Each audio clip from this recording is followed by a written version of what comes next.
Dad, Pops, Father, Daddy-O, Papa. Everyone has one. But who has an extra one? You know, like the spare change in your pocket or the extra key in the basket. I do.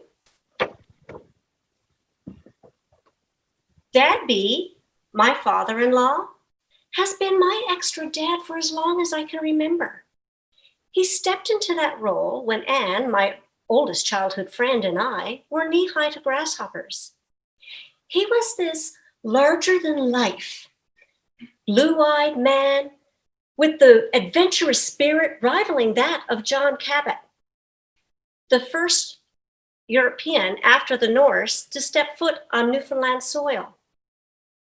Dad B, like my dad, believed girls had superpowers. We could do anything the boys did, maybe even better.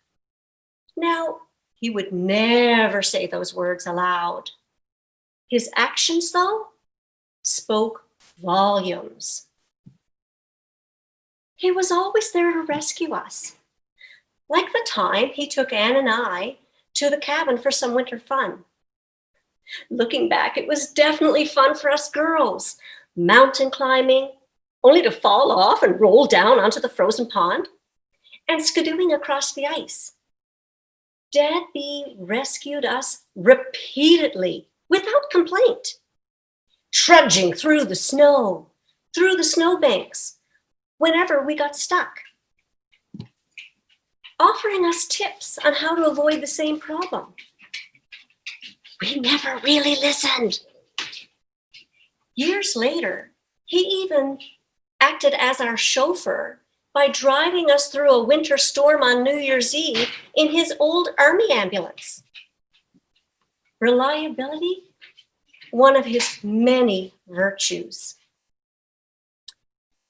Sunday suppers. Oh my goodness, Sunday suppers never commenced until Dad B, with his very much out of tune, Amen,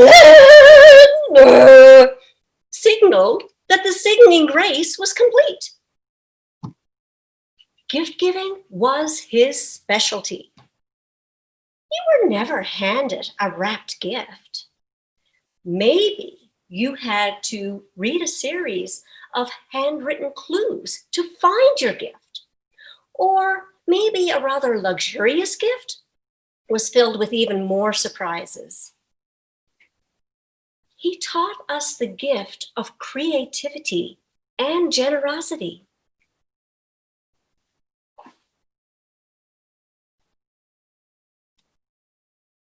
The fresh and salt waters of Newfoundland were one of his favorite playgrounds. Canoeing river rapids, casting his line in the salmon rivers, sailing along the coast in his sailboat, or cruising the salt waters in his cabin cruiser Echo Juliet. Anne and I loved sailing with him, zigzagging back and forth across the bay, ducking the boom when changing direction, and tasting the salt spray when we were slicing through the waves.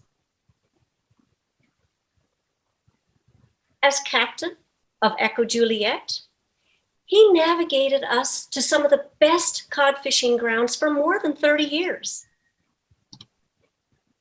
He manned the helm, preferring to be out in the elements rather than inside in the cabin. Mom and Dad B explored calm and stormy waters in Echo Juliet, including being part of the 500th anniversary of John Cabot with a boat parade welcoming the replica of the Matthew in Bonavista. His motto, love your waters. The sky. The sky also enticed Dad B as a place to be explored. Over the years, he owned several small planes that carried him around the island, across Canada, down into the States. even being warned he was getting too close to Cuban airspace. On one of our trips together in his Piper Cherokee, we circled my parents' cabin as they waved up at us. On another trip in his Lake Buccaneer, which is a waterplane that lands on its belly and has its engine on a pedestal above the cockpit, we flew to a remote Newfoundland lake for some fishing, just for the day. He instilled a love of adventure. At 80 years young, at 80 years young, he decided to try helicopter flying. His lesson: age is a state of mind. You're never too young to try something new.